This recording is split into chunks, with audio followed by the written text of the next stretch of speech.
ഗുരുവായൂർ ക്ഷേത്രോത്സവം 10ാം ദിവസമായ ഇന്ന് മാർച്ച് 9 തിങ്കളാഴ്ച ആറാട്ടോടെയാണ് സമാപിക്കുന്നത്. ക്ഷേത്രക്കുളമായ രുദ്രതീർത്ഥത്തിലാണ് ആറാട്ട് നടക്കുന്നത്. വൈകുന്നേരം ഭഗവാന്റെ തിടമ്പ് ആറാട്ട് കടവിലേക്ക് എഴുന്നള്ളിക്കുന്നു. തന്ത്രിയും ഓദിക്കന്മാരും ചേർന്ന് രുദ്രതീർത്ഥത്തിൽ മുങ്ങി ആറാട്ട് കർമ്മങ്ങൾ നിർവഹിക്കും. ഇതോടനുബന്ധിച്ച് ഭക്തർക്ക് ആറാട്ട് കടവിൽ മുങ്ങാനുള്ള അവസരമുണ്ട്. ഭഗവാന്റെ വിഗ്രഹത്തോടൊപ്പം രുദ്രതീർത്ഥത്തിൽ മുങ്ങുന്നത് അതീവ പുണ്യകരമായിട്ടാണ് ഭക്തർ കരുതുന്നത്. ഭഗവാൻ ആറാട്ട് നടത്തുന്ന അതേ സമയത്തോ അല്ലെങ്കിൽ അതിനുശേഷമോ ഭക്തർ കുളത്തിൽ മുങ്ങുന്നു. രുദ്രതീർത്ഥത്തിലെ ഈ പുണ്യസ്നാനം സർവ്വ പാപങ്ങളും കഴുകിക്കളയുമെന്നാണ് വിശ്വാസം.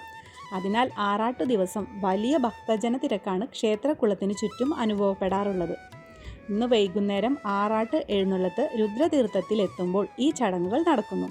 തിരക്ക് കണക്കിലെടുത്ത് സുരക്ഷാ ജീവനക്കാരും പോലീസും നൽകുന്ന നിർദ്ദേശങ്ങൾ പാലിക്കേണ്ടത് അത്യാവശ്യമാണ്. ആറാട്ട് കടവിൽ ഭക്തർക്ക് ഇറങ്ങാൻ പ്രത്യേക ക്രമീകരണങ്ങൾ ഉണ്ടാകാറുണ്ട്. ആറാട്ടിന് ശേഷം ഭക്തർക്ക് പ്രസാദമായി ആറാട്ട് കഞ്ഞി വിതരണം ചെയ്യുന്ന പതിവുണ്ട്.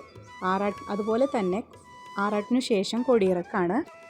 ആറാട്ടിന് ശേഷം ക്ഷേത്രത്തിൽ തിരിച്ചെത്തി ഭഗവാനെ അകത്തേക്ക് എഴുന്നള്ളിച്ചാൽ കൊടിമരത്തിലെ ഉത്സവക്കൊടി ഇറക്കുന്നതോടെ 10 ദിവസം നീണ്ടുനിന്ന ഉത്സവത്തിന് സമാപനമായി. ഹരേ കൃഷ്ണ.